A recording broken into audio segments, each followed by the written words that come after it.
theological and the pathological aspects pertaining to recent advances in neck management. So, whenever we talk about the ideology of surgical management of the neck, the question that comes to mind is to dissect or not to dissect the neck. Now, as we all know, cervical nodal metastasis is the single most important prognostic factor in oral cancers, bringing down the survival by 50%. In an N+ neck, there is really little to think about. We have to do the neck dissection. Whether unilateral or bilateral really depends on the site involved, whether it is crossing midline, the stage of the disease, whether the ipsilateral neck has metastatic nodes or not. The second question, that is the extent of dissection, is something that is probably more contentious. Propagate comprehensive neck dissection for this, whereas others would say that selective neck dissection 1 to 4 would also do the job. N0 neck is where the major controversy lies. We have been trying to answer this question of observation versus elective neck dissection for the past maybe 3-4 decades. We still haven't found the answer, especially with the gaining popularity of sentinel node biopsy. We're still at crossroads as of now. So the proponents of the elective neck dissection group, they cite decreased relapse rates, better survival in the elective neck dissection, better prognostication of the neck, and also lesser radicality of neck dissections. Now, we hardly ever do radical neck dissections, thus bringing the morbidity of neck dissection down. So these are the points that the proponents of elective neck dissection group point towards. Whereas the other group, that is the pro-observation group, they say that maybe we are still over-treating unnecessarily 70% of the cases in which the neck actually comes negative after a neck dissection. Add to that the morbidity of neck dissection, the increased cost. They all point towards maybe that observation is good enough. And lastly, we have a very reasonable and cheap and readily available tool in the form of ultrasound to perform surveillance of the neck, not just preoperatively, but also in cases relapses occur later, and hence we can pick up the nodes later. So really, it's one way or the other. So to answer this question, many randomized controlled trials were done in the 80s, in the 90s, and the early 2000s, but unfortunately, none of them were methodically very strong. They all had small numbers, and they conclusively did not point towards one modality over the other. Till the time this landmark trial came up by Dr. De Cruz in NEJM, and this was the largest randomized controlled trial till date answering this question. And it conclusively said that elective neck dissection saves lives. There was an improvement in overall survival by 12.5% and improvement in DFS by 23.6% in this trial. Shortly thereafter, the SEND study came by the UK group, by Hutchison et al. It echoed the findings of N0 trial with significant improvement in survival. In addition to the RCT, they also included patients in the so-called real-world cohort so that the applicability of the trial is checked in the general population outside of a trial setting. In addition to this, they also conducted a meta-analysis of all the RCTs conducted till date, and they concluded that within a generalizable real-world setting, early oral cancer patients who undergo upfront elective neck dissection have a lower risk of death or recurrence than those who are observed. So together, the N0 and the SEND study leave little room for discussion. They definitively propagate elective neck dissection over a wait-and-watch approach. There was significant improvement in overall survival and local relapses. The N0 trial also told us that pattern of recurrences in the observation arm were more ominous, with more incidences of N3 nodes, thus warranting an MND or an RND for salvage, which in turn affected the quality of life. The salvage rates of the patients who were observed and recurred later was also a dismal 17.5% only. The same study also told us that the benefit of elective neck dissection is there even in T1 very superficial tumors as well. But there is another side of the story to it as well.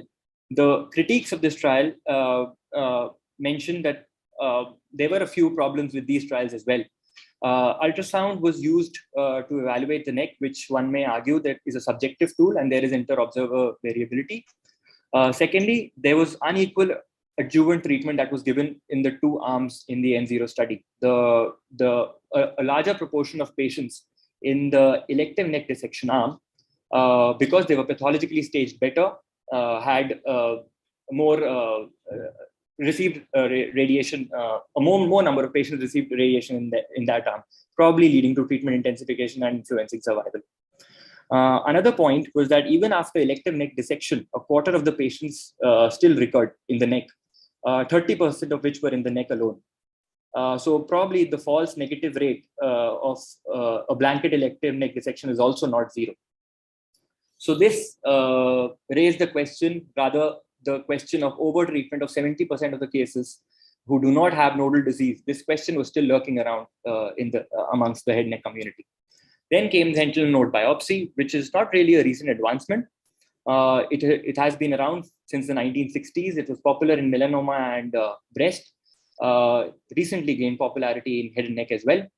In a nutshell, this procedure is an intermediate tool between the routine diagnostic methods that we have and a formal neck dissection in evaluation of early oral cancer. And it gives us an attractive tool to maybe find out occult nodal metastasis better. This was the trial by Claire Schilling, the SENT trial, which really set the ball rolling for sentinel node biopsies. It was a multi-center trial across 14 centers, 415 patients. Sentinel node was detected in 23% of the patients. Negative predictive value was an impressive 95%. There were only minor complications. The procedure was deemed to be pretty safe. However, the false negative rate was 15%, which was probably too high, and the head neck community was probably not convinced with the sentinel node as yet. More so when it was reported that less than half of the patients who recurred in the false negative group could actually be salvaged. Having said that, there were multiple other meta-analyses that have come up recently, looking at the diagnostic efficacy and the diagnostic safety of sentinel node biopsies. They report a pooled sensitivity of 85 to 87%, negative predictive value of 94%, and pooled identification rate of 98%. All very impressive figures. Combination of CT and MRI along with sentinel node biopsy was probably the most accurate tool to assess the N0 neck according to one of these meta-analyses. So in all, in a nutshell, they conclude that sentinel node biopsy is a good tool to detect the most likely basis of occult nodal metastasis and has a reasonable diagnostic accuracy.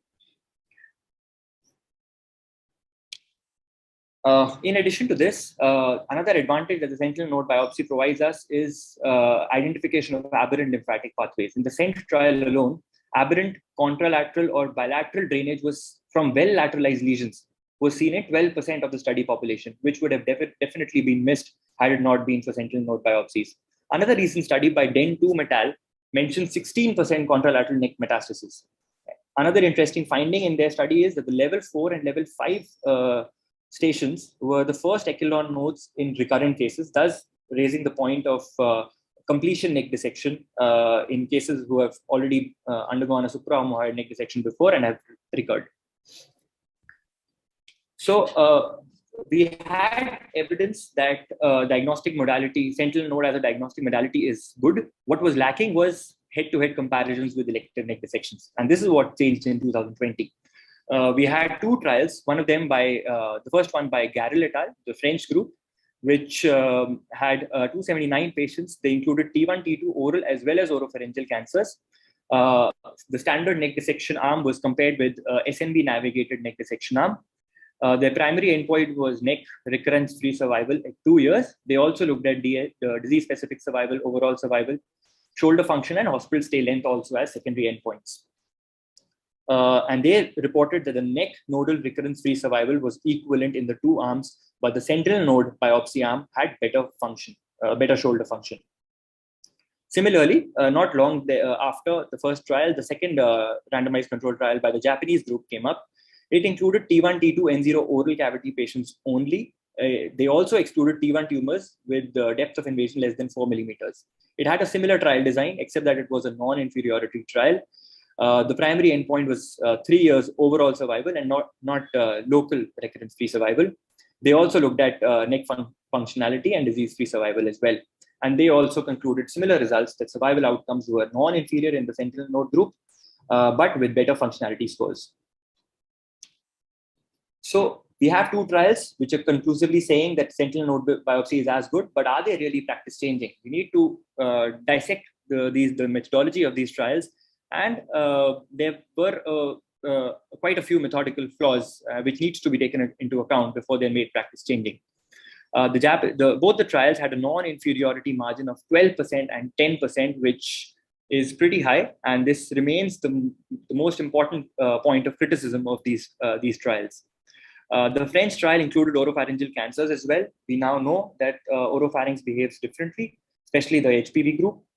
Another point of contention was that the adjuvant treatment was not consistent between the two studies.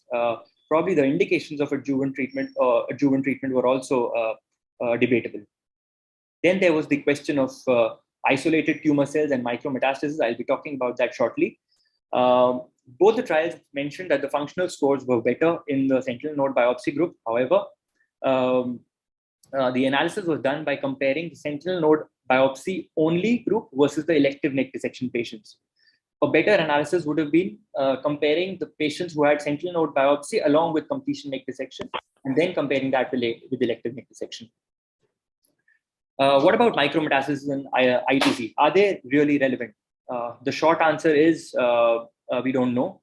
The prognostic significance of these are still debatable.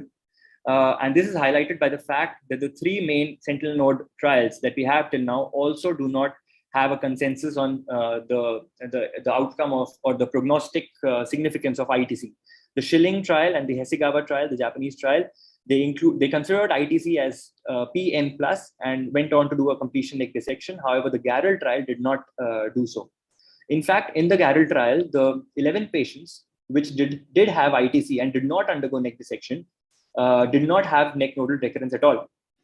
So this again raises the question that maybe SNB positive necks, because they are increasingly detecting ITCs and micrometastasis, they are receiving unnecessary intensification of treatment. So this is another point of contention that we still have till date. So where do we stand finally? The level of evidence definitely seems to be in favor of END as of now, in view of large, big studies unequivocally concluding better survival rates. However, the sentinel node biopsy has gained a lot of popularity owing to the 2 recent RCTs, which both suggested that the survival outcomes are similar with better functional outcomes. Both the trials have their own drawbacks, which need to be taken into account. In addition, when we look at the cost, the logistical issues, and the technical ambiguities associated with sentinel node biopsies, there are still significant challenges to its widespread use. Now, coming on to minimal access neck dissections, they're, so to say, a lot in fashion over the past few years. They gained enthusiasm, particularly in Asia, more specifically in Korea, where cultural aspects motivated patients to avoid a neck scar as far as possible. The earliest studies of minimally accessed neck dissections via the retroauricular and the transaxillary route was published by Professor Koh's group in 2010s, wherein they showed the feasibility of these approaches. Just to enumerate the approaches that we have for minimally accessed neck dissections: the retroauricular approach via a facelift incision. Then we have the transaxillary approach, which can either be a gasless approach, wherein we apply the Chung's retractor, or we can have insufflation techniques as well, wherein we use standard laparoscopic instruments and insufflate the neck and then perform the neck dissection. Then there can be a combined retroauricular and transaxillary routes as well. And finally, transoral route for neck dissection has also been described, although this is more popular for thyroidectomies. This was again a recent meta-analysis comparing the two modalities. It came out in 2018 in Laryngoscope. So look at the diamond of the forest plots of these parameters. Barring the operative time, which clearly favored the conventional neck dissection, and the cosmesis, which clearly favored the robotic neck dissection. Other parameters like recurrence, nodal yield, and hospital days were not significantly different between the two arms, as we can see by the diamond lying on both sides of unity. This was another meta-analysis that came out just last year from our country. They also concluded more or less similar results, wherein the minimally access neck dissection patients had significantly better cosmetic outcomes, along with lesser hospital stays. Recurrence rates were equivalent. Other parameters like drain duration, nodal yield, and complications were also similar in the two groups, but it was favoring minimally access neck dissections. But the minimally access neck dissections had significantly longer operative times in this meta-analysis as well. So to sum up, these techniques appear to be equivalent to conventional open approaches with regards to early oncological efficacy. We do not have data about long-term data on these techniques as yet. The long-term functional outcomes also appear to be similar and superior cosmetic outcomes in the minimally invasive techniques. However, they have significantly longer operative times, cost. We do not have randomized data to pick one over the other. Even the studies which have mentioned superior cosmetic outcomes do not use validated tools and questionnaires to report such outcomes. And it is very likely that these studies had an inherent bias as well. Moving on from the ideology towards the radiological aspects of recent advances in neck dissection, and really the NIRAD scoring system is something that has stood out in recent years. It was published first by the American College of Radiology in their original white paper in 2016. So akin to the BIRADS and the TIRADS, we now have the NIRADs in neck as well, which aims to provide a standardized risk stratification system to guide the management of patients which have been treated for head neck cancer. So this is specifically for post-treatment evaluation of neck. This also aims to improve communication between the radiologists and the clinicians by suggesting concrete actionable steps in each report that the radiologist gives out. So this is the NIRAD's scoring system. It has categories, it ranges from categories 0 to 4, with index of suspicion of recurrence increasing as the category increases. Now, what it does is that it places the imaging findings based on a predefined lexicon into specific categories, and then specific management steps are suggested by the radiologist in his or her report that the radiologist feels should be done according to what he sees on the scans. To give you an example, so NIRAD 0 is basically an incomplete study. When a new baseline study comes to the radiologist, wherein no prior imaging is available to him, it is difficult for him to conclusively say whether it is a recurrence or a post-treatment change. So this category would be assigned a NIRAD 0 category. It's rarely used now. It should be, ideally, a new score should be attributed once the previous scans are available. To give you an example, this is a scan of a post-treatment CA oropharynx treated with CTRT 1 year post-treatment. And the radiologist sees a neck node with no ominous characters. It is not too large in size, but he does not have anything to compare it with. So this would be assigned a category of NIRAD 0. Going to the same scans, once the radiologist has a PET scan with him or the previous baseline scans available to him, the radiologist sees that it is not an abnormal node. There is no residual nodal tissue uptake at all in this node, or the size has not increased compared to the previous scan. The radiologist can safely put it as NIRADS 1, which means no evidence of recurrence, and the action suggested in such a category is routine surveillance. NIRADS 2 is low suspicion nodes, wherein there is residual nodal tissue with minimal FDG uptake, or a growing lymph node without morphologically abnormal features like or ENE. The positivity rate of NIRADS 2 is 17%, and the action suggested is short interval follow-up. NIRADS 3 is high suspicion. It denotes to a new or enlarging lymph node with intense FDG avid or abnormal features like necrosis. It has a 59% positivity rate, and the action suggested is biopsy or an FNA at the least. NIRADS 4 are definitively known recurrences. They are pathologically proven.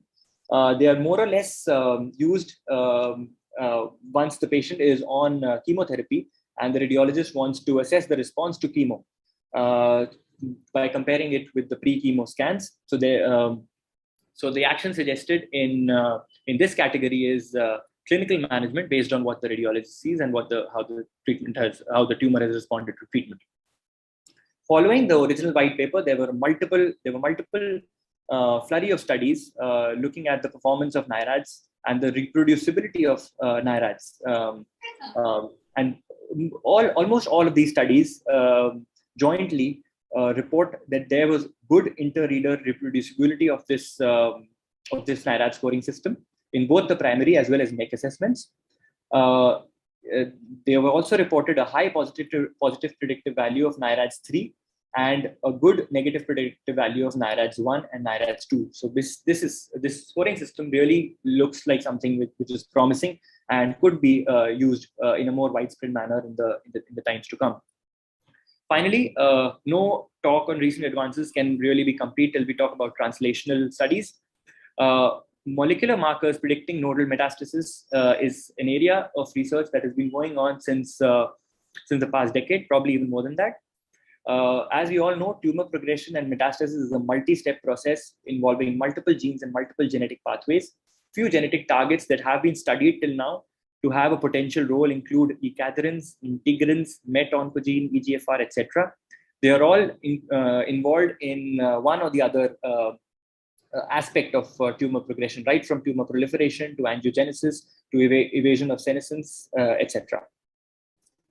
This was a very recent study published in Frontiers in Oncology, wherein they looked at 112 tumor samples and they looked at the genetic expression profiling of these tumors. And they came to the conclusion that CDKN2A gene and PLAU gene, standing for urokinase type plasminogen activator, were two genes that were significantly associated with lymph nodal metastasis. Using logistic regression analysis, a prediction model was developed by the authors based on these two genes, along with T stage and as well as the grade of the tumor. And they found that the area under the curve was 0.8, sensitivity of close to 70% and specificity of 80%. Pretty impressive. However, there have been similar studies in the past as well. Many of these markers have been shown to be associated with metastasis, but the problem is that they're all small-scale individual studies with different methods of detection. None are of use in clinical practice as yet. While a significant challenge that is involving the translational research right now is, while these markers may be contributing to metastasis jointly, attributing one of them conclusively to metastasis is proving to be difficult, because we know that metastasis happens because of multiple genetic pathways and multiple genes are involved. So what is needed is large-scale genetic studies enabling comparison of large number of genes between patients with metastasis and those without. And this probably may give us more insight into this issue, and this could be a potential game changer in the times to come. So that was my take on recent advances in NEC management. I thank you for your patient listening. Thank you, Shikhar. Very nice and informative talk, especially highlighting the points on NIRADs, which is actually a very recently developed and used lexicon to standardize the reporting between users in different institutes and the same institute. Plus, it also helps us in deciding the degree, the presence or absence of reference to a certain degree of certainty. So this is definitely which is coming in a very big way, and we should be using it at every onco center now. Now coming on to case discussion part, the case will be presented by Dr. Kinshuk Chatterjee, his third year MPH resident from Tata Memorial Hospital, Mumbai. I would like to invite all our esteemed faculties for the case discussion. Dr. Deepak Balasubramaniam sir, Associate Professor, Head and Neck Surgery, Amrita Hospital. Sir, are you there?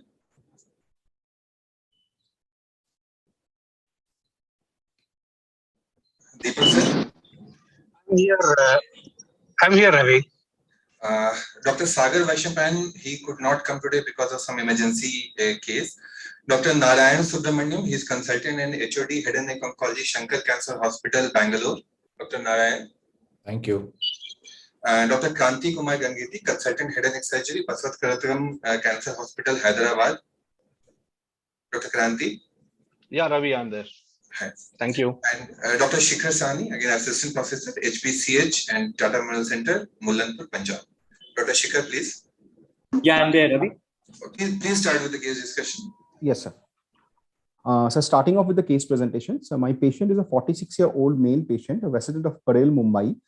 He works in a printing press. He presented to the OPD with the chief complaints of an ulcer over the tongue on the right side for last 3 months and pain over the ulcer for last 2 months and a foul smell emanating from the mouth for the last 2 months. So your slide. Hello.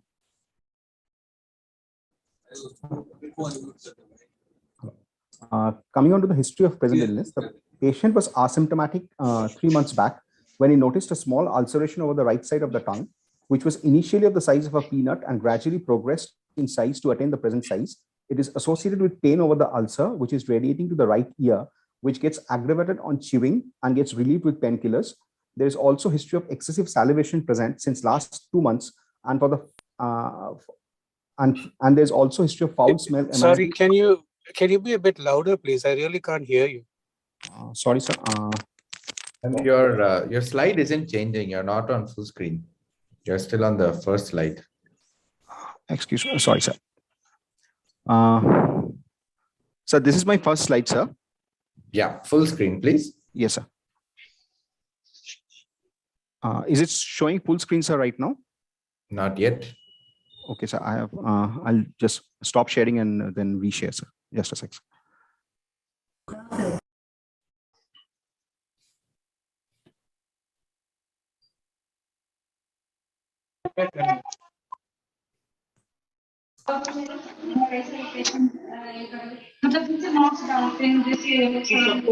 Is it full screen now, sir?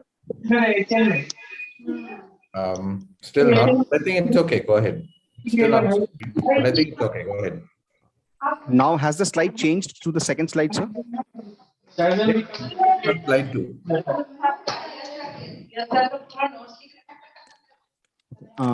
Sir, am I audible, sir, right now? Yeah, we can hear you.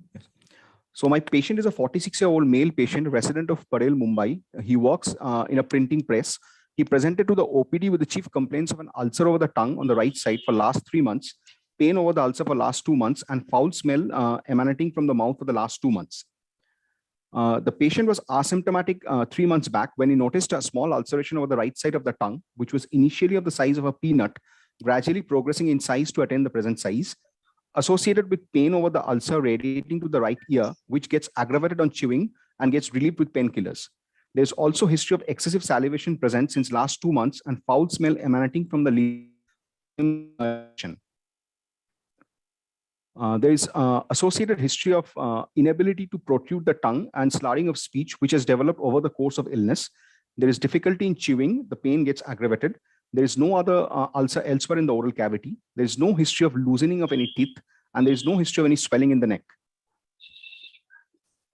The patient gives history of tobacco consumption in the form of chewable tobacco, approximately 2 to 3 pouches per day for approximately 25 years, and has recently quit the habit of taking tobacco.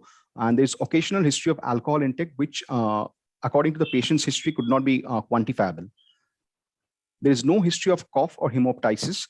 There is no history of any bone pain. There is no history of any significant weight loss. The patient has not sought any treatment elsewhere for the present cause.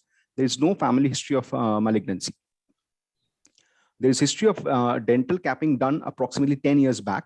There is no history of diabetes, blood pressure, COPD, asthma, or any cardiac or renal illness. Shall I move on to general examination, sir? Could you summarize the positive findings in your history? Yes, sir. And what they mean? Yes, sir. So my patient is a 46-year-old male patient with a history of tobacco chewing for approximately 25 years, has recently reformed, presented with the complaints of an ulcer, which is gradually progressive over the right side of the tongue for the last 3 months. And there is foul smell emanating from the ulcer and associated pain over the ulcer radiating often to the right ear. Okay, so what do you infer from each of them? So what do you infer from the foul smell, the pain emanating to the right ear, the reduced movement in the tongue, hypersalivation? Yes, sir.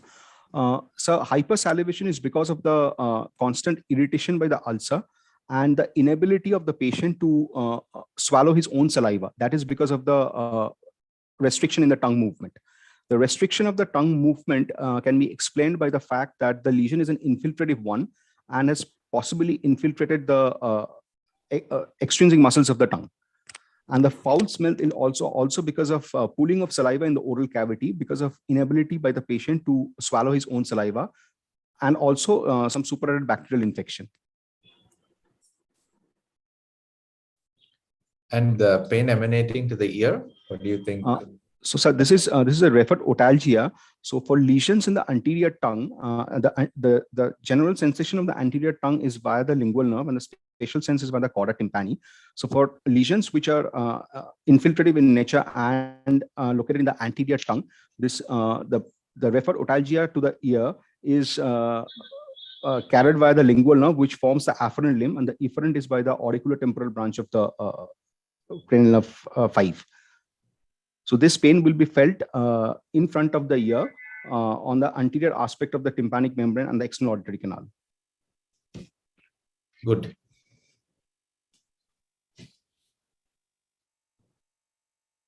Any other questions, or should we go ahead? Yeah, go ahead, Kinshuk. Yes.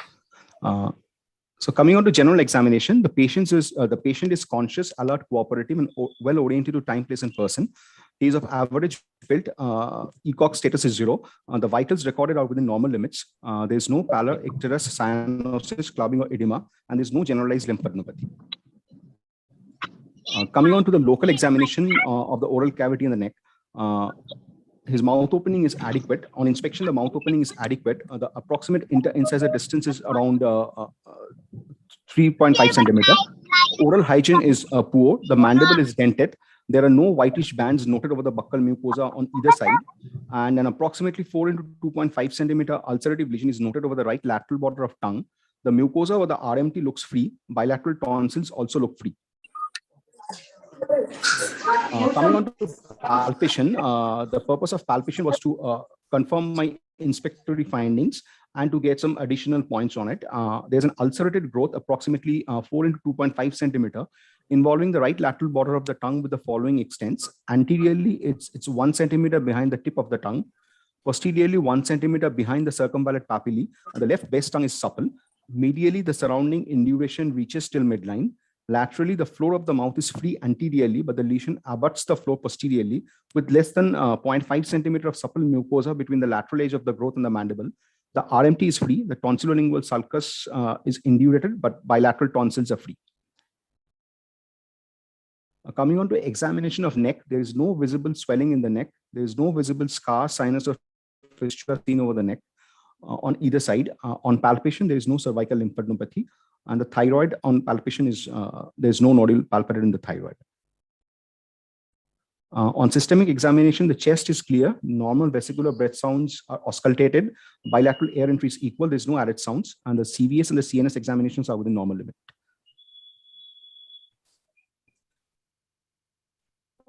To summarize my case, a 46-year-old gentleman with history of tobacco consumption for last 25 years presented with an ulcer over the right lateral border of tongue with referred otalgia and halitosis without any neck swelling or symptoms suggestive of distal metastasis.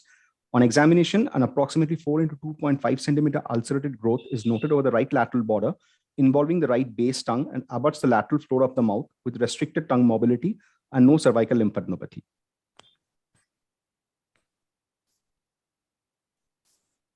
Did you do a Hopkins examination? Yes, I have done a Hopkins examination. I missed to write it. So there was no lesion seen in the epiglottis, the larynx, and the hypopharynx, and bilateral vocal cords were mobile. And when you palpated the base tongue, how far was it extending? Was it just at the circumvallate papillae, or? So it was extending approximately 1 centimeter behind the circumvallate papillae on the right side. The left base of the tongue was free. The vallecula I couldn't palpate properly. So the posterior limit of the growth was not palpable during the office examination. So we are not sure about the posterior extent completely, clinically. Not sure clinically, sir. And then what about the tonsillolingual sulcus and the anterior pillar? So the tonsillolingual sulcus was indurated. The anterior pillar was free. The tonsil was free, sir. Was supple. Oh. Okay, good. Yeah. Did you cover tongue movements on examination? Yes, sir. Restricted tongue mobility, sir. Okay. In which direction? Did you cover all the tongue movements? How do you examine tongue movement? So I'll ask the patient to protrude the tongue first. And if he can protrude and we'll see whether he can protrude the tongue fully or not. And I'll also ask the patient to move the tongue sideways inside the oral cavity. Okay, so what muscles are you checking for and what does it mean if you have a restriction in movement? So basically by asking the patient to move his, protrude his tongue out, I'll check the extrinsic muscles of the tongue. Which ones? So the genioglossus, the styloglossus, the hyoglossus, and the palatoglossus. These are the 4 extrinsic muscles I'll be checking for. Okay. Does it always mean when there's restriction in tongue movement that it's invaded by tumor? Not all, sir, I didn't get a question, sir. When you have restriction of tongue movement, is it always because of invasion or can it be any other reason? So a partial restriction of tongue movement can also be because of extreme pain and also the floor mouth involvement, sir. Correct. Good. Kinshuk, have you mentioned about dentition? Did you check the dentition on examination? Yes, sir. Why is that important? Sir, I'll check for whether there is nicotine stain teeth or not, whether there is any loose teeth or not. Because a loose during my examination, a finding of a loose teeth might indicate that the lesion has crept onto the lingual aspect of the mandible and is basically causing a mandibular erosion as well. Yeah. Any other reason? Any other thing that you would look for in dentition, especially in I'll look for.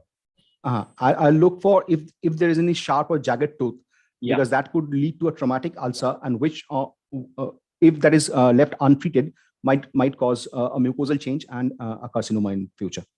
Yeah, good. And you mentioned bands on the buccal mucosa. Why did you ask for that on examination? So this patient has a history of tobacco chewing for quite 25 years. So I like to elicit if there is any OSMF, which might lead to a restricted mouth opening. And with a patient with a restricted mouth opening, during my surgical planning, it will be helpful to know whether the patient has a OSMF or not. Yeah. And so you look for submucous fibrosis only in the buccal mucosa, or what is the most common site of SMF? So the most common site is the soft palate and the anterior pillar, sir. Yeah, so your SMF doesn't mean that it's only there in the buccal mucosa. Yes, sir. You've got to obviously examine the pillars and the palate also. Yes, sir. And what about caries? Does he have any caries in the oral cavity? No, sir. So none of his teeth need to be extracted during surgery? No, sir. Oh, okay. What's the incidence of a second primary, a synchronous primary in oral cancer? Sir, approximately 3 to 16%, sir. Good. So how would you like to stage this, Kinshuk? Sir, so my provisional diagnosis will be a malignant neoplasm of the right lateral border of tongue, clinically T3 N0 M0. This is based only on clinical findings. However, I like to confirm my findings with radiology and then come to then we'll like to give a clinical radiological staging, sir. Why do you say it as T3? Sir, although for clinical radiological staging, I need to know the depth of invasion, which cannot be commented upon without seeing a radiology. But since this lesion is quite thick and it is going, and the invasion is reaching up to midline, I can in the hindsight I can say the depth of invasion will be at least more than 10 millimeter. So if the dimensions are more than 4 centimeter and the depth is more than 1 centimeter, what would be the stage? It will be T4A, sir. Yeah. according to the recent HACC classification. Yeah.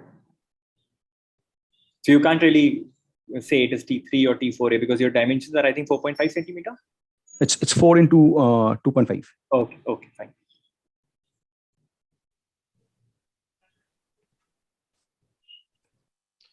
Kinshuk, now that AJCC has put up depth of invasion, can we see it clinically? So for early particularly lesions, in your case? no, for this case, not, sir. But for early lesions, if the lesion is pinchable, I can still gauge the depth of invasion. But for lesions which are infiltrative and Advanced cases, painful lesions, the depth of invasion, and the lesion is not pinchable by 2 fingers. So depth of invasion cannot be gauged. For that, we will require particularly the patient is having restricted mouth opening. Yes, maybe sir. not in this case, but in such cases we cannot. Yes, sir. How would you like to proceed? Sir, I like to get a imaging done, cross-sectional imaging. I like to do a distant metastatic workup. I like to do a biopsy in the form of a knife biopsy under local anesthesia, and all the routine investigations before proceeding on to managing this patient. So what is the incidence of distant metastasis in oral cavity, specifically tongue? Sir, around 5 to 10%, sir. Which has got, if from head and neck point of view, the hypopharynx has got the highest potential, right? Yes, sir. Yes, sir.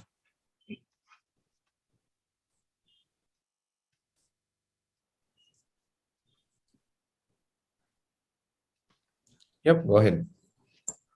So, sir, for investigations, I like to do a knife biopsy and a local anesthesia, a cross-sectional imaging, which in this case will be in the form of a contrast-enhanced MRI. A distant metastatic workup, I like to do a CT scan thorax and routine blood investigation, sir. Will you do a PET? No, sir, because the most common site of metastasis from an advanced oral cavity is lungs. And the chances of extra pulmonary metastasis without a lung metastasis is very low, in the range of less than 3%. So for this case, CT thorax will be sufficient, I feel, sir. Okay, agreed. But in which case will you do a PET? What findings in an advanced oral cancer will make you want to do a PET scan? Sir, multiple lymph node, multiple neck lymph node metastasis involving multiple levels, bilateral nodal disease, and neck nodes in the lower stations like level 3, level 4. Yeah, or if the patient has symptoms, right? Symptoms suggestive of distant mets. Correct. So PET is useful only to, I guess, stage multiple sites of distant metastasis simultaneously, but not used routinely. Good. Yes, sir. Is there any role of examination or anesthesia in your workup? Yes, sir. Because this is because for this patient, because of pain and the posterior extent of the lesion, I couldn't properly palpate the posterior extent of the lesion. So I need to take the patient up for examination and anesthesia to properly map my lesion, sir. Mainly the posterior extent. Yeah, because your extent of the lesion, what you said was to the base of tongue. Yes, sir. So probably it will be adding your to plan the disease and to plan and what extent resection to be done. So yes, probably you can add up the EUA, or yes, maybe you can do it directly on table EUA during the surgery itself. Yes, sir. So how do you want to? How do you examine the hyoid bone? So the examination of the hyoid bone has to be done under examination and anesthesia. I like to palpate the base tongue first on both the sides, starting from the unaffected side, and then move my finger down to feel the vallicula, and then by doing a bidigital palpation, I'll put one finger over just above the hyoid from the skin side, and one finger inside the vallicula, and try to palpate my both fingers. So if the pulp of the both fingers meet, I'll say the hyoid is free. If only the tip touches, the margins at hyoid might be difficult, sir. But I'll always like to reconfirm this on my scans.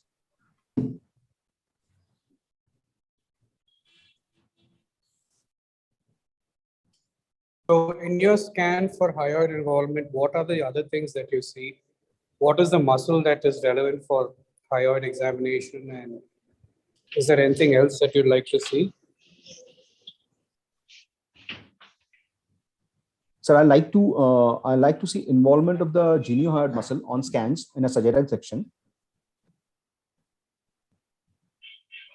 So if there's Isn't it the hyoglossus that you see? is the origin of the hyoglossus I also like to see, sir, on a coronal section. What are the roots have spread to the hyoid? So hyoglossus is better seen on sagittal. Your hyoid involvement also is better seen on sagittal. But anyway, we'll discuss the imaging once you come there. Yeah, good. So the imaging of the patient was done in the form of a CE-MRI of the face and the neck. The imaging was not done at our center. So the quality of the films was not very good. So this is an actual T1 weighted image. So it shows an enhanced lesion on the right lateral border of the tongue. The enhanced lesion on the left side is because of the dental capping. The coronal section also shows a lesion, enhanced lesion on the right side of the tongue, which is just abutting the mylohyoid sling. And so the base tongue appears to be free over here. The genioglossus muscle is involved, and there is also involvement of the geniohyoid muscle at its origin. It's a 4.3 into 2 into 2.4 centimeter lesion in the right lateral border, T1 hypointense, T2 hypointense with post-contrast enhancement. The extrinsic muscles are involved. The midline is not breached. It abuts the right sublingual gland. The mylohyoid is reported to be free. There's lingual neurovascular bundle involvement focally on the right side. The base tongue is free. There's no cortical erosion of the mandible, and there's no significant cervical lymphadenopathy. So just one point here, if you know that your patient has had significant dental work done, caps, bridges, and things like that, CT may not be a bad choice. We know that MRI is better for soft tissue for tongue. Yes, but sir. if that artifact is sitting right over your tumor, you're not going to get any information. So that can be a clinical judgment you make when you're seeing the patient and sending them for a scan. Yes, sir.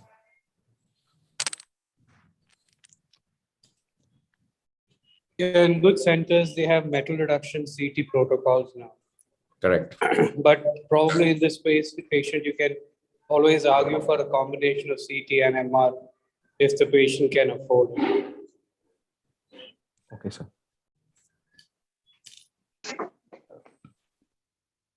So what is the implication? What you told us that mylohyoid is free in the coronal imaging.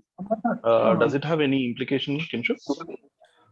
Yes, sir. So when the disease on a coronal scan, I like to see the craniocaudal extent of the disease. So first, I like to see whether the sublingual gland is involved or not. So if the sublingual gland is involved, then while resecting the tumor, I'll have to take the mylohyoid in my three-dimensional margin. So if the mylohyoid is in, yeah, tell me. So if the mylohyoid sling is also involved, I'll like to remove the mylohyoid, and I like to clear the soft tissues up till the hyoid, sir. So it will be sort of a compartmental resection in that case. Okay. So when do you want to remove the mandible in tongue cases? So if the lesion abuts, if the lesion involves the mucosa on the lingual plate of the mandible, or the lesion is very close to the mandible, and I do not palpate a supple mucosa more than 5 millimeter from the lateral edge of the lesion, these are the indications where the mandible needs to be removed. Also, I like to see enhancement, or whether there is enhancement creeping along the medial pterygoid muscles. In that case, also the mandible needs to be removed, sir. So and posterolaterally, yes, sir. Posterolaterally, the tonsil, posterolaterally, get a margin there.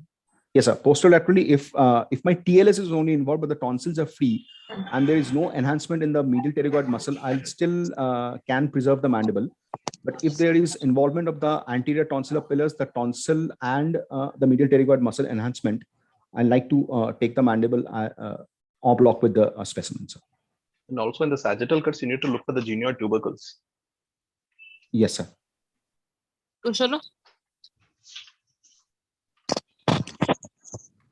Is the enhancement along the genioid tubercle a normal finding or an abnormal finding in the sagittal? So it's an abnormal finding. Sir. No, in many cases, you will see enhancement of the periosteum just outside the cortex of the bone. So unless you have a contiguous tumor from the undersurface of the tongue going all the way to the mandible, you don't consider that significant. Otherwise, in this patient, if you consider the enhancement, then he has to take a part of the anterior mandible. Yeah. Yes, sir. So it's not an abnormal finding. In many cases, you will see enhancement along the anterior mandible where the genioglossus is attached. So I think you have to combine clinical and radiology. MRI tends to overestimate a lot of things. So you've got to be very careful when making a choice of the section.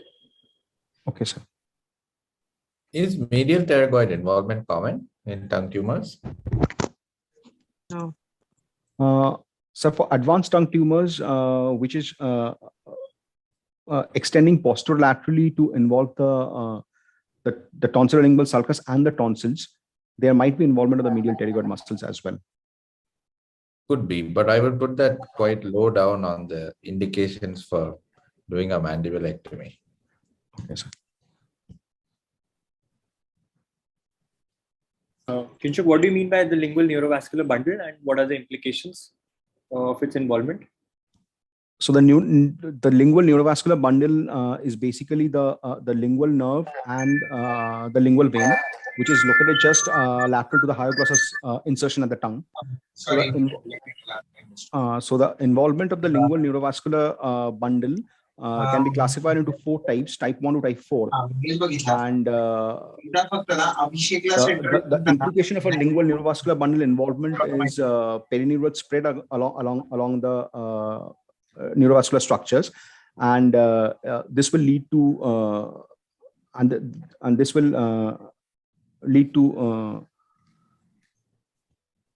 the perineural spread along hypoglossal nerve as well, and the resection will be and the resection in these cases will be better a compartmental resection. Yeah, so you say that by compartmental excision and surgery, you're going to cure perineural invasion by resecting.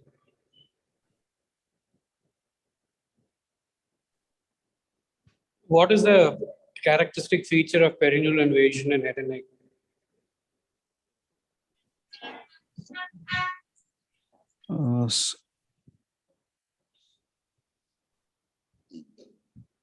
I'm not sure. So perineural invasion is not contiguous. You can have skipped perineural invasion. So, and the tongue is richly innervated. It's not only the lingual, it's also the hypoglossal. So any tongue tumor, which is this bigger size, will have perineural on final pathology. But that doesn't change your surgical resection unless you find foramina widening or Gasserian ganglion enhancement where the patient is technically incurable. Most of these cases, because of proximity and the rich innervation of the tongue, they will be involved. Okay, sir. You said that the lingual neurovascular bundle is involved here. How do you chase it? I like to see the enhancement along the neurovascular bundle on a coronal section. Okay. And okay. This enhancement will be seen just lateral to the insertion of the hyoglossus onto the tongue. Okay. So what are the signs of perineural invasion on MRI?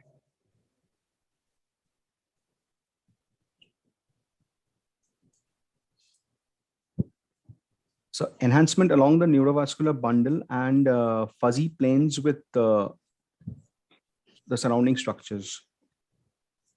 What else?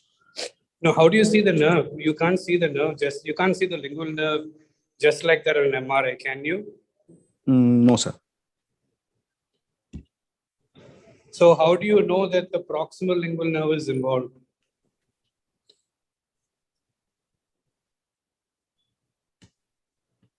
Not sure, sir. You look for enhancement of V3 between the pterygoids. And you look at the foramina widening. loss of the fat around the foramina, and then muscle wasting by denervation. If it's long-standing, there's muscle denervation. Acute, there is muscle edema. Long-standing, there is muscle denervation. Yeah, Okay, but sir. it doesn't change our practice because in tongue, every patient who's got a large tongue tumor will have perineal invasion. It's almost, pathologically, it's almost always there. Okay, sir. So what's the argument And again? as Narayana said, doing a lateral segmental mandibulectomy for a tongue tumor, unless the tumor is involving the mandible or deep infiltration into the tonsil, or you see obvious spread along the pterygoids, you wouldn't do it. Yes, sir. Because there's no data to say that if you remove the mandible in a tongue tumor, you're going to improve outcomes. Yes, sir. Yeah, good. So what are the arguments against a compartment resection?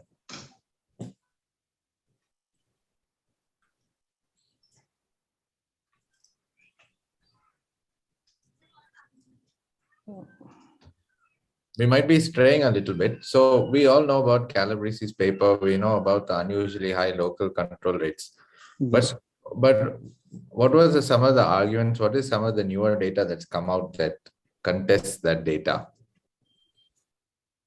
Have you read any follow-up papers from Italy? No? No, sir. Okay. So basically the issue is that in Calabresi's original work, they may have been over-treating both in terms of surgery along with adjuvant therapy. So that may have also been contributing to the high local and local-regional control rates rather than just surgery itself. Because if you look at the pattern in which these patients fail, right? Many of them don't fail locally and loco-regional. They have a lot of distant metastasis. So the argument is if you are going to demolish their quality of life by doing very morbid resections and the patient comes back with lung mets anyways, what are you really achieving? So it's easy for us as surgeons to say, okay, that looks a little funny on MRI, let's take everything out. But if it's not actually going to contribute to survival, we have to be thinking very carefully, should we be removing it? Because all of this is very morbid. You start resecting the oropharynx, huge margins in the oropharynx, it's going to be very morbid. Patient's not going to swallow. Similarly, you remove large parts of the mandible. Finally, it's just a margin. The mandible is not even involved. But you do a near total glossectomy, big segmental mandibulectomy, and you've taken the entire mandible as a margin. That's not good at all. It's not really going to help anything. Yes, So I sir. think that thought process is changing a little bit, where we, like Deepak sir said, you have to be very careful. Clinical assessment is very, very important because on an MRI, many things light up.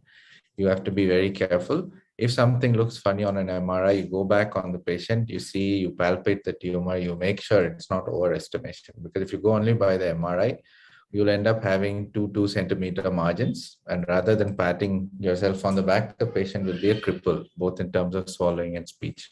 So that's something, in tongue, we have to be very, very careful about.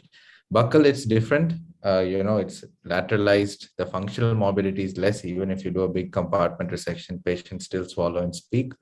But tongue, we need to be a little careful about that. So we need to be very clear on what the data shows. Is there evidence that more surgery is beneficial?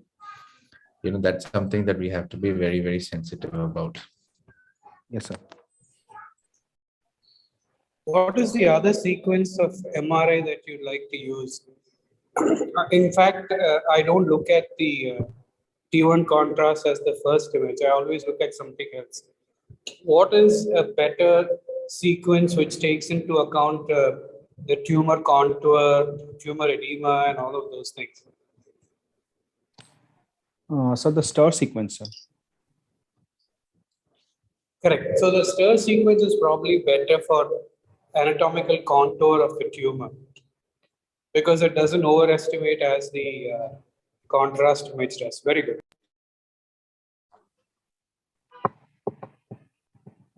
So how do you manage this patient? You've done the imaging, you've done the distant metastatic workup. Yes, sir. So the biopsies are. How would you answer this question in the exam? If they ask you, how do you manage this, treat this patient? What would be your answer in the exam? So I like to treat this patient surgically. And First, what comes So before you that? like to give curative intent treatment or it's a curative intent treatment. palliative intent It's a treatment? curative intent treatment, sir. So you start by saying you'd like to offer curative intent treatment in the form of? In the form of a surgical resection of the tumor, Which includes? which includes a wide excision glossectomy with adequate margins and a neck dissection and a reconstruction thereafter. Followed by? Followed by adjuvant treatment, depending on the final histopath report, which might be only adjuvant RT or adjuvant RT with concomitant chemotherapies. Yeah, so that's how you answer in the exam. You want to give a curative intent treatment in the form of surgery, which includes a wide local excision, neck dissection, and post-op adjuvant treatment as indicated by the histopathology that you get. This is the answer. So I have a very basic question for you. What is the adequate margin and whose data do we follow for that adequate margin?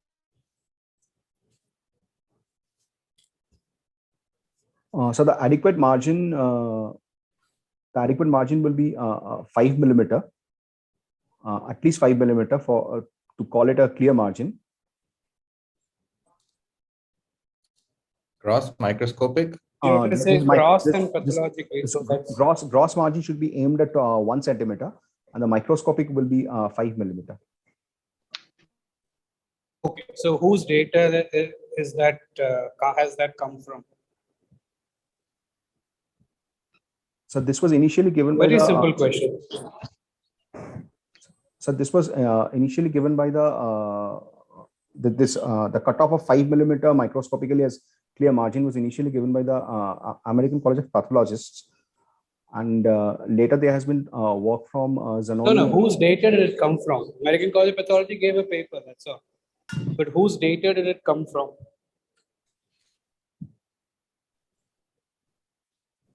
It's such a common thing. No, you keep saying 5 millimeter margin is adequate. I say 1 millimeter pathological, 1 centimeter pathological is adequate because there are a lot of papers which say that the greater the pathological margin, the greater is the local control rate. And there are papers which say against that. So who gave the data that 5 millimeter pathology margin is adequate? Simple question. No, very simple question.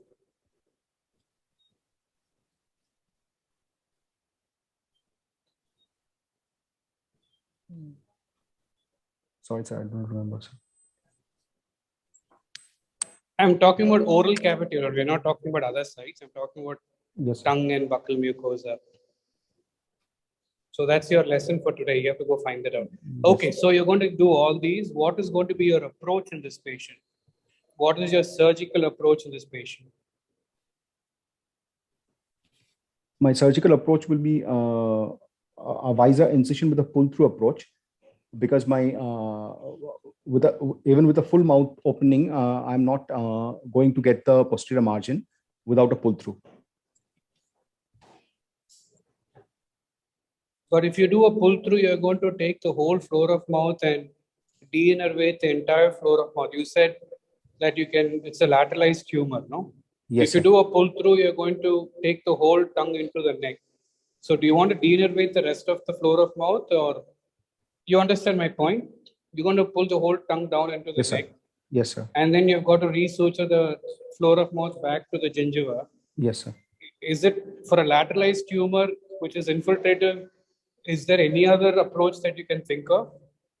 I can also think of doing a mandibulotomy approach to access the tongue, sir. So which do you do when? How do you decide? So between pull-through and mandibulotomy, is there any difference in oncological outcomes?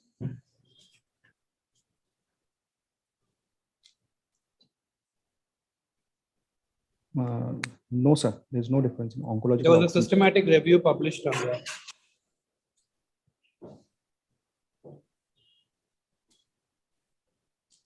Okay, so what are the advantages of a pull-through? What are the advantages of a mandibulotomy? Other than visor, can we do in other way, Kinshuk? Pull-through can be done in other way, right? When you give a midline incision up to the chin, still Yes, you can have an access for the pull-through. Yes, sir.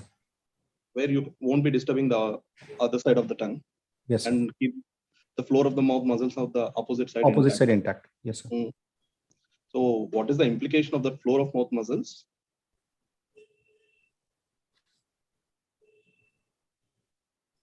In the post-operative, Yes, sir. So will it help in initiating the swallowing early, right? yes, sir.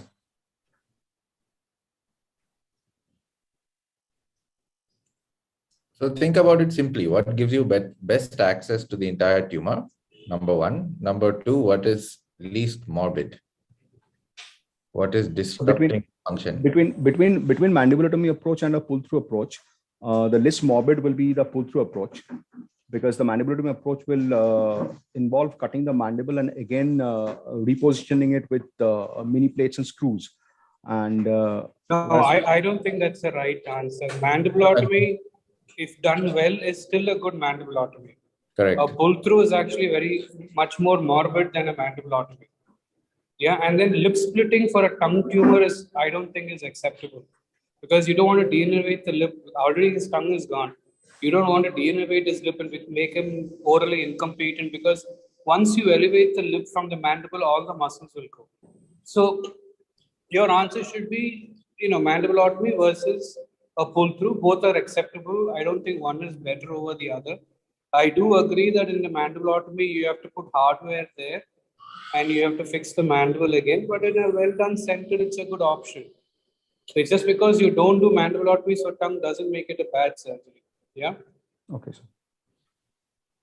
Correct. I think mandibulotomy makes perfect sense. If you're not disrupting the entire floor of the mouth mylohyoid, and you're worried about the posterior margin, if you're thinking about the oropharynx-based tongue tonsil, mandibulotomy gives you very good access to all of that, and you're not disrupting lip function, you're not disrupting swallowing, you're not unnecessarily resecting the floor of mouth. Okay, let's say you've resected the tongue. It's a near total glossectomy. You've resected the floor of mouth also based on your scans. The contralateral tongue is intact. How do you like to reconstruct this patient? We'll go to the neck dissection later. Yes, sir. So the main aim of reconstruction after a major glossectomy will be to provide a pliable soft tissue and help in swallowing and speech. So with in this particular case, with a major glossectomy, which will entail a near total glossectomy, I like to reconstruct with a free flap, which will be in this case mostly a free anterolateral thigh flap, sir. Okay, so how do you decide the flap? If the patient is very thin, ALT won't have any bulk or anything like that. So how do you decide? So there's an article by Manelli et al., which has classified glossectomies into 5 types, and for each type of glossectomy, they have proposed the adequate reconstructions which can be done. So for a lesion, so according to that classification, this glossectomy will be a type 4A glossectomy. And for type 4A glossectomies, my main aim will be to provide a bulk, which will require a good soft tissue. So if the patient is too thin and the ALT is not going to provide that bulk, I like to consider for a PMMC as well. Otherwise, ALT will be more preferable than PMMC in terms of long-term swallowing and speech. How do you tunnel a PMMC with an intact mandible?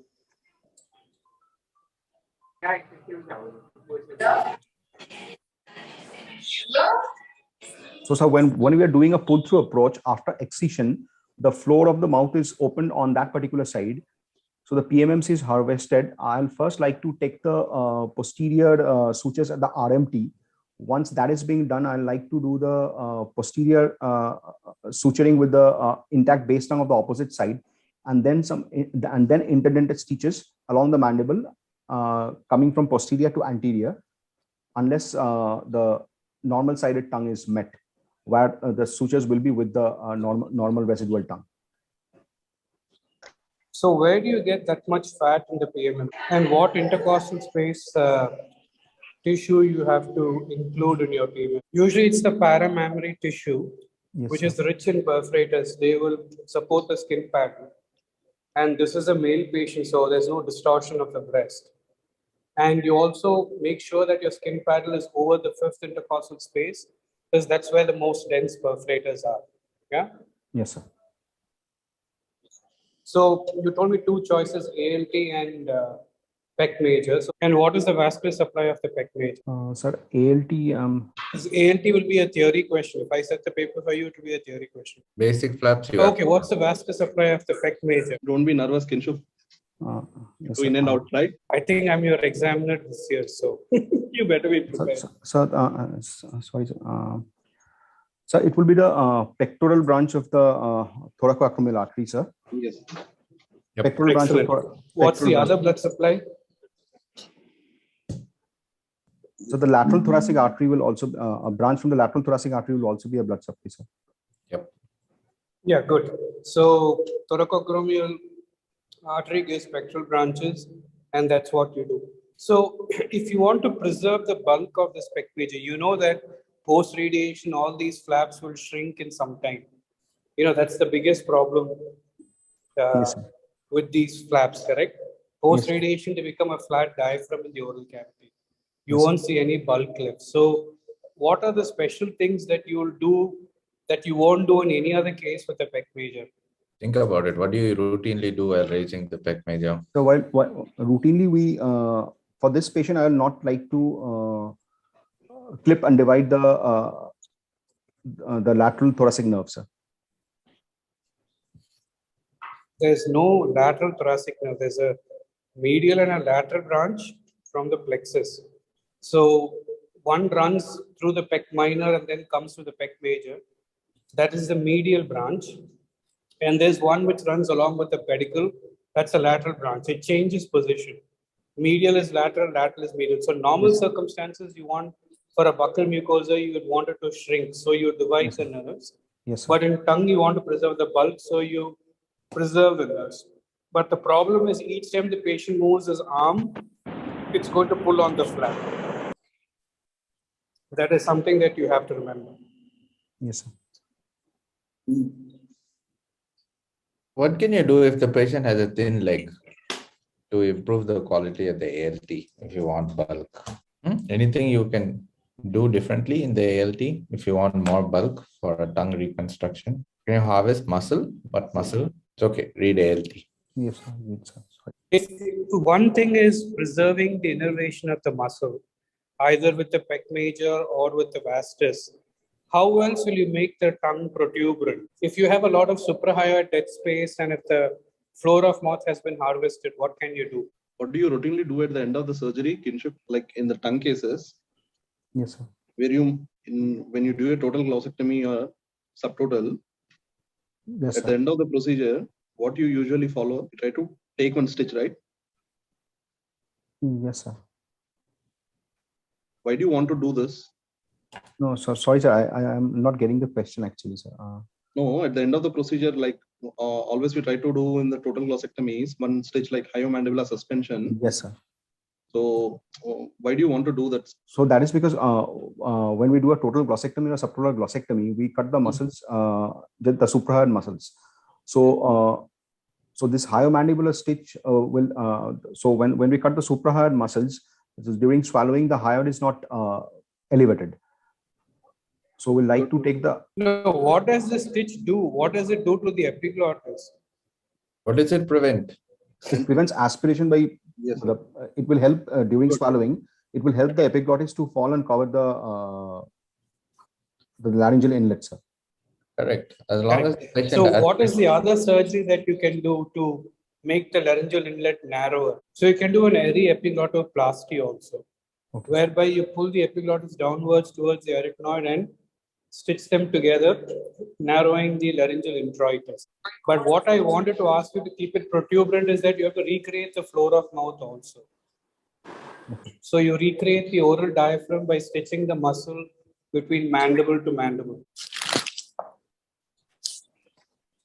Okay, When so you- enough of reconstruction. What neck dissection will you do for this patient? So, sir, it's a advanced, it's a tongue carcinoma with advanced T stage. The neck is, however, N0, both clinically and radiologically. I like to do a comprehensive neck dissection in the form of a modified radical neck dissections, levels 1 to 5, preserving all the 3 non-lymphatic structures. But you said it's N0. N0 on imaging, you want to do an MRND? Sir, it's a advanced tongues. It's mostly a T4 tongue, sir. I like to address level 5, sir, as well. What's your evidence for that? Sorry, sir. The recent evidence says the incidence of in an N0 neck, the incidence of level 5 metastasis is around 3.8%.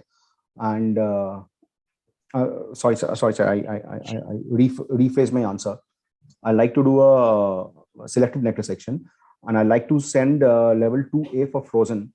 If the level 2A comes positive on frozen, I like to address level 2B and level 5, sir. What was the evidence for skip metastasis? Who are the 2 papers? It started with Jatin Shah's R&D paper. Then it went on to somebody else from MD Anderson, and then somebody else also. So what are the 2 papers which contradicted each other for skip metastasis? So the concept of skip metastasis was first given in the Byers paper, sir, in which they have said, particularly for tongue lateral border lesions, there is a chance of metastasis to level 4 without causing a nodal metastasis to the first echelon, which is level 2.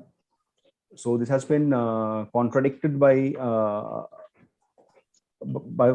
many other articles, and one is from No, which person specifically?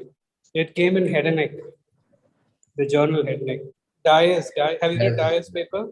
So Byers and Dyers contradicted each other. So I wouldn't do a level 5 neck dissection for this patient unless there was level 4 positivity or low 2B positivity. I wouldn't do it. So what is spinal accessory syndrome? I didn't ask you spinal accessory dysfunction. I asked you spinal accessory syndrome. Yes, sir. Who described that syndrome? Okay, what are the consequences of long-term spinal accessory nerve palsy? So there will be wasting of muscles over the shoulder, and inability to abduct, or inability for overhead abduction of the arm, sir. That will be there if you have acute spinal accessory nerve palsy also. I'm asking you, what is the long-term problems of spinal accessory nerve syndrome? What happens to the shoulder girdles, scapula? What happens? If you don't use your arm to move anything because of spinal accessory nerve syndrome, what happens to the joint and all the muscles of the rotator cuff and the shoulder girdle? So there will be and the capsule of the shoulder joint itself. There will be diffuse atrophy of the muscles of the shoulder girdle, sir. What will happen because of that? Specifically, what happens to the capsule is asking. It will lead to adhesive capsulitis, sir. And there will be inability. Excellent. That's a good answer. And then patients also have pain. Why? So what happens is there's a traction on the brachial plexus. Okay, because the patient can't abduct the arm, and the weight of the arm is borne by the entire shoulder joint and the neural connections above that. They have stretching of the brachial plexus. So they have a lot of pain. So what prosthesis can you use for such patients? Is there any specific prosthesis for long-term spinal accessory nerve dysfunction,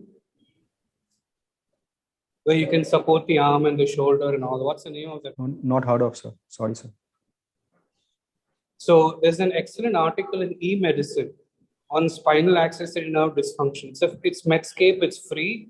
Please go through that article. Yes. Because, and they've given how the supraclavicular nerves, because you divide the supraclavicular nerves during an MRND or an RND, that causes pain and paresthesia along the entire infraclavicular area, and that also mimics.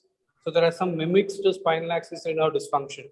You necessarily might not have divided the spinal accessory, but you would have divided the 3 supraclavicular nerves that come over the clavicle, and that leads to pain and paresthesia, and they don't move their shoulder, and then that has the same sequelae. So spinal accessory nerve syndrome is an exam question. Okay, sir.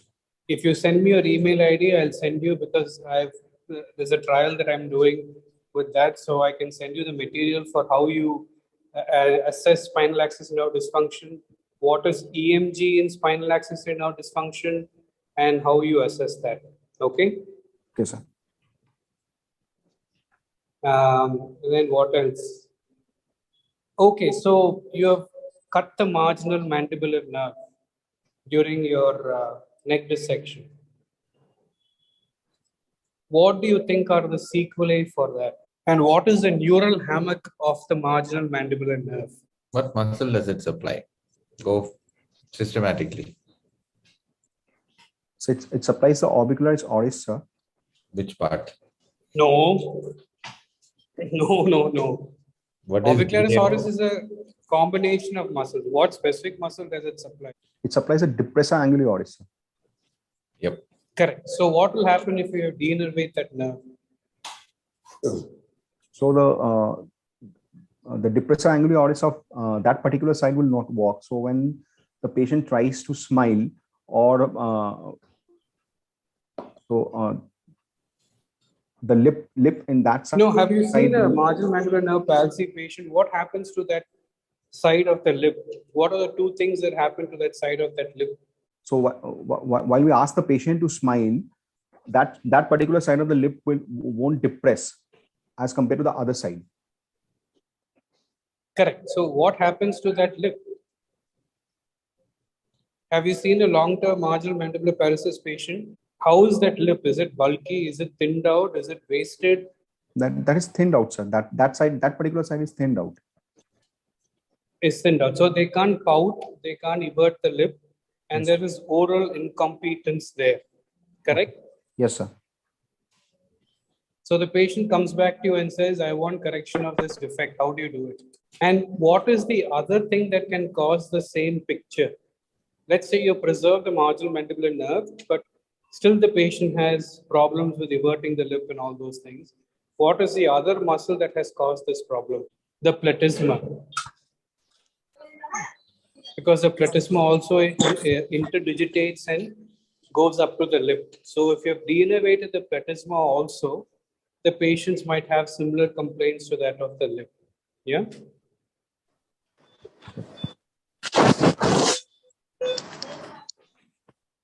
So I'll let others talk because I've been asking a lot of questions on reconstruction. The last thing, adjuvant treatment. Yes, sir. So adjuvant treatment will be guided by the final histopath report. And so this patient is clinically T4AN0. So mostly he will be requiring an adjuvant RT. And depending on the final histopath, I'd like to comment whether he will be requiring an adjuvant CTRT. So the only indications of... so I know that your chemo RT paper comes from Bernier and Cooper and all that. Yes, sir. So who gave the risk stratification for adjuvant RT? You know the indications for adjuvant CTRT. Yes, sir. So Bernier did a paper, one was RTOG, one was URTC, then they combined and gave a paper out of that. Yes, sir. Yes, sir. But who told you how to give adjuvant RT in the first place? So what did Lester Peters' article tell you? Very old article, and then followed up by Key and Ang. How do they stratify the risk in oral carcinoma? Peters was the first paper, Ang was the second paper. How do they classify what is risk in oral cancers for adjuvant RT? So are you there? Yes, sir.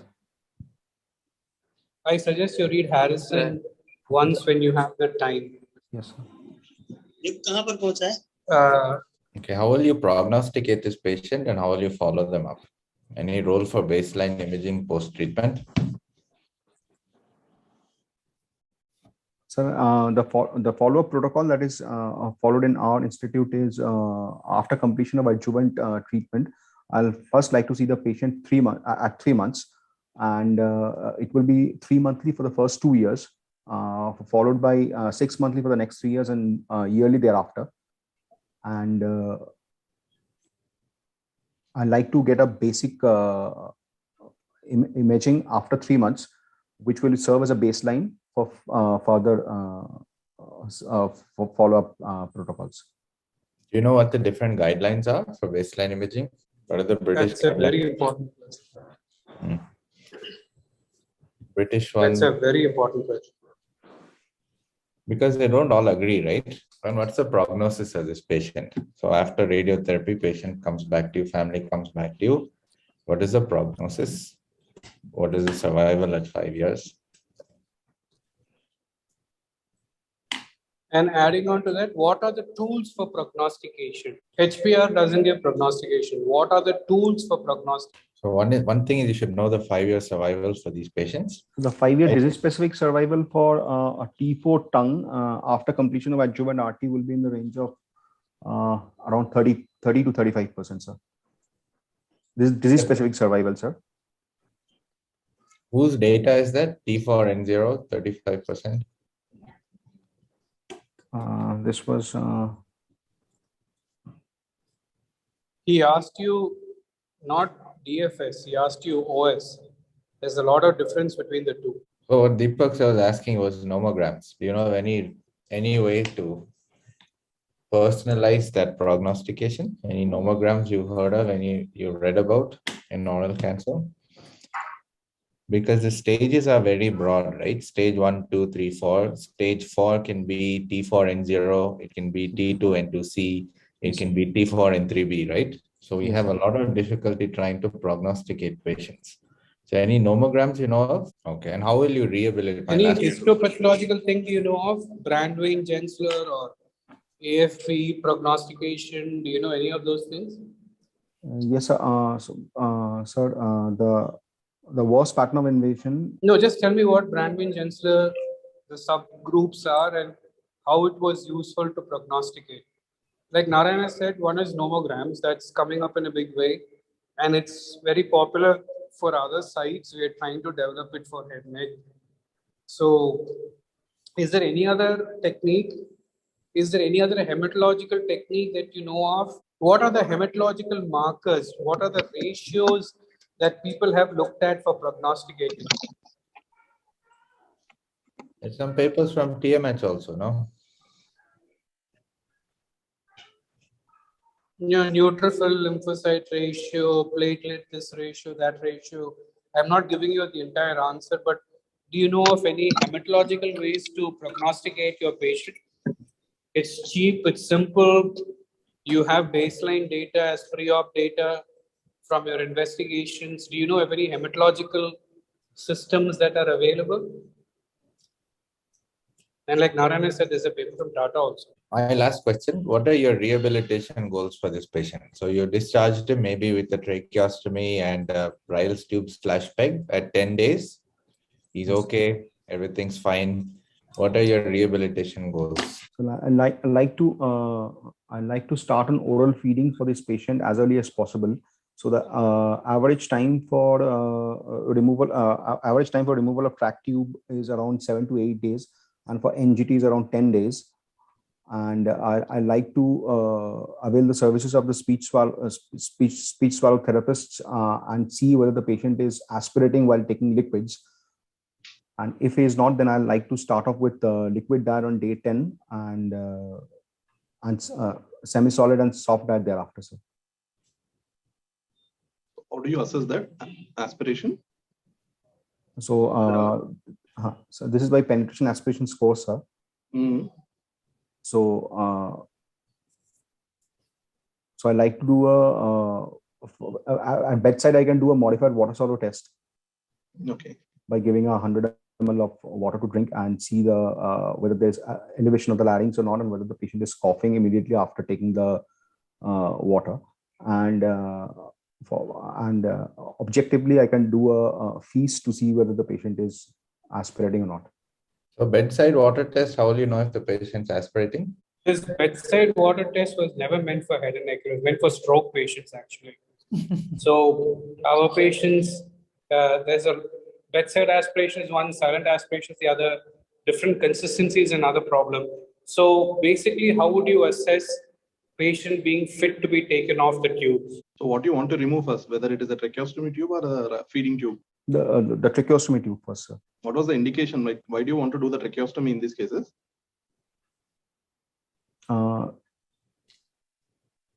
So it's a as a prophylactic measure for protecting the airway, and also since one side of the base of the tongue was removed as part of the resection, there will be chances of aspirating the saliva. So I like to protect the airway, and that is the reason for doing a tracheostomy for this patient. So you just remove it, or would you do a trial block for some time? I'll try to first. I like to deflate the cuff of the tracheostomy tube and see whether the patient is aspirating the saliva or not, whether he's coughing more vigorously than before. If not, I like to change it to an uncuffed tube. But aspirating saliva will not manifest immediately. It will end up in pneumonia and your patient will die. It will be silent, right? So how do you It's not going to use a double or a single lumen? We generally use a single lumen cuff tube at the time of surgery, and then try to change it, then change it to an uncuffed tube and cork it. So the moment you uncuff your tube, he is going to aspirate because all the pooled saliva will be above the cuff. The moment you release the cuff, everything will go into the lungs. So you'll teach him some maneuvers, right? Yes, very yes, important point. Any idea about the maneuvers, what you wanted to teach in a total glossectomy patient? Very important. Very, very important.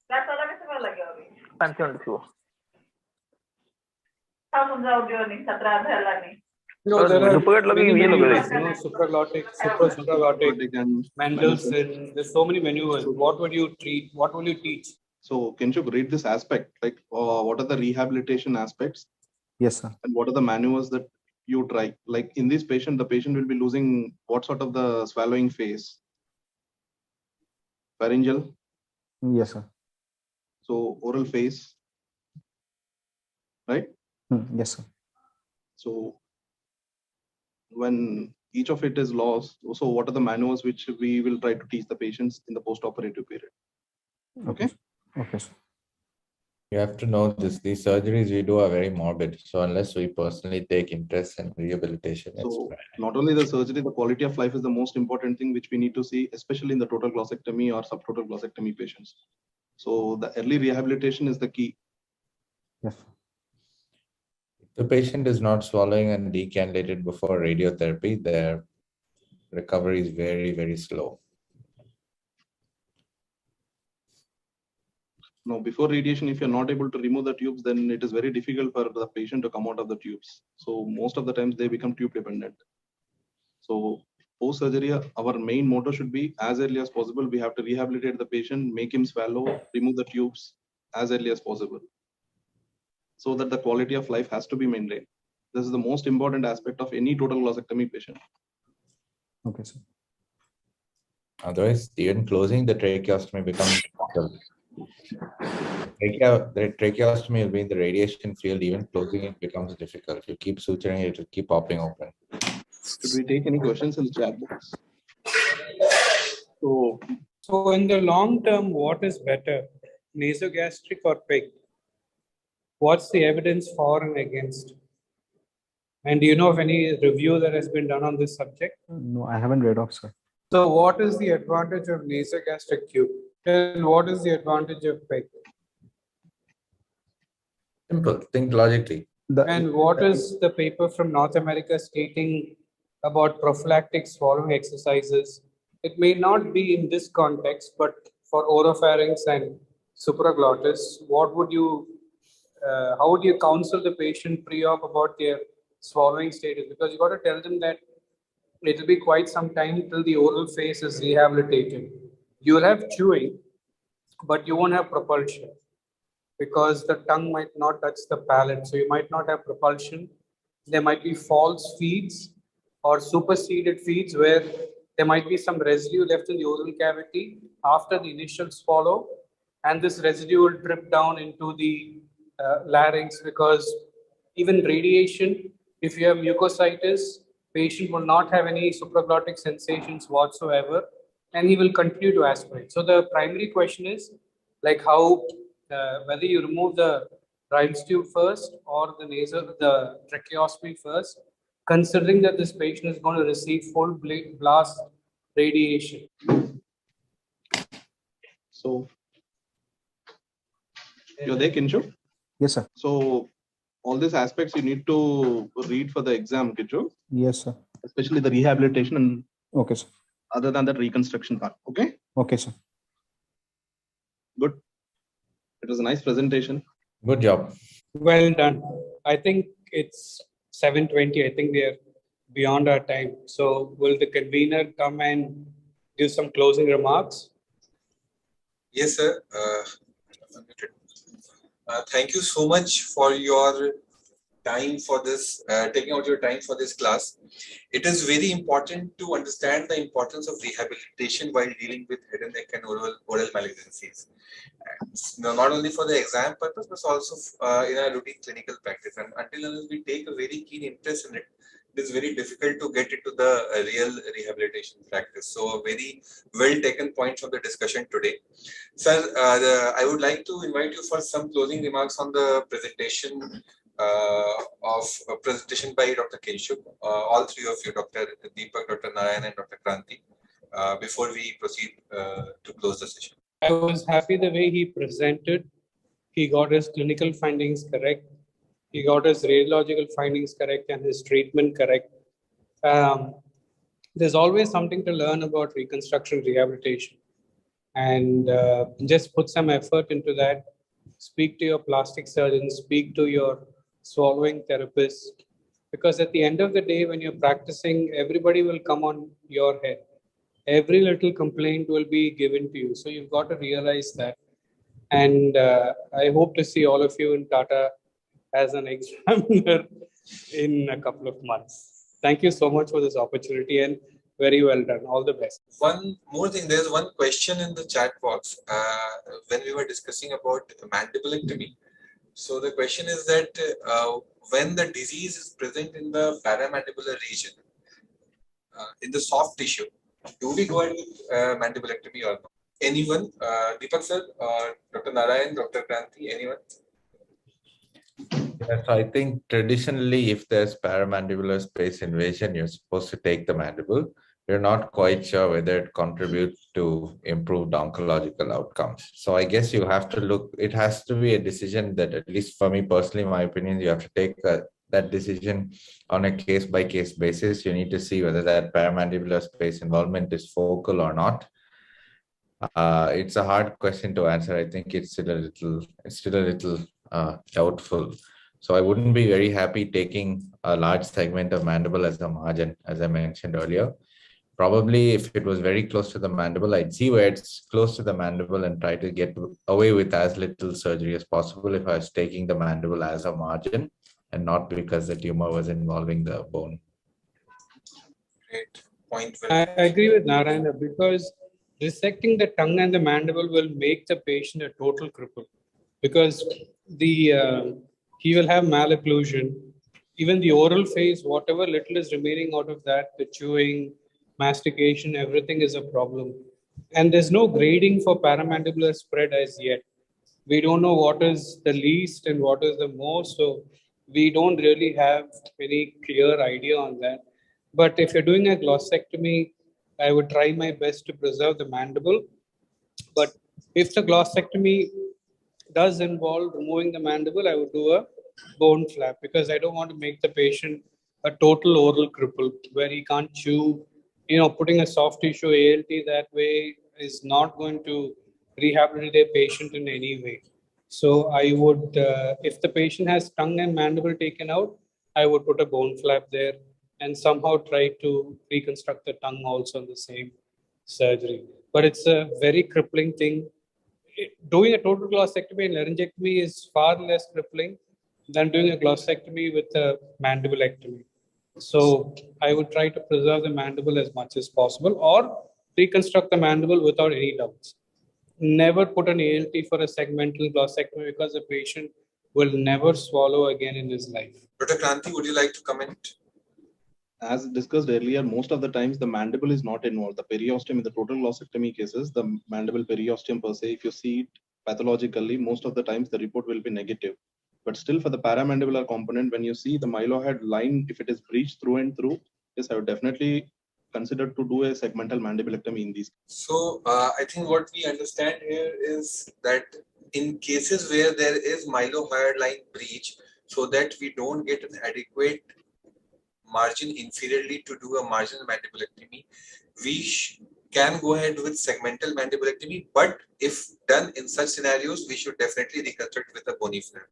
I think we're on the same page, all of us. Yep. Great. So I think we can end the session now. I would like to thank everybody, especially all our faculty members, Dr. Deepak, Dr. Narayan, and Dr. Kranti, for taking their time out today. And it has been a wonderful session, especially for all the students from TMH Mumbai who have seen Deepak sir before their exams actually. So it was kind of a mock exam for them. Thank you, sir. Thank you for coming. This is cheating.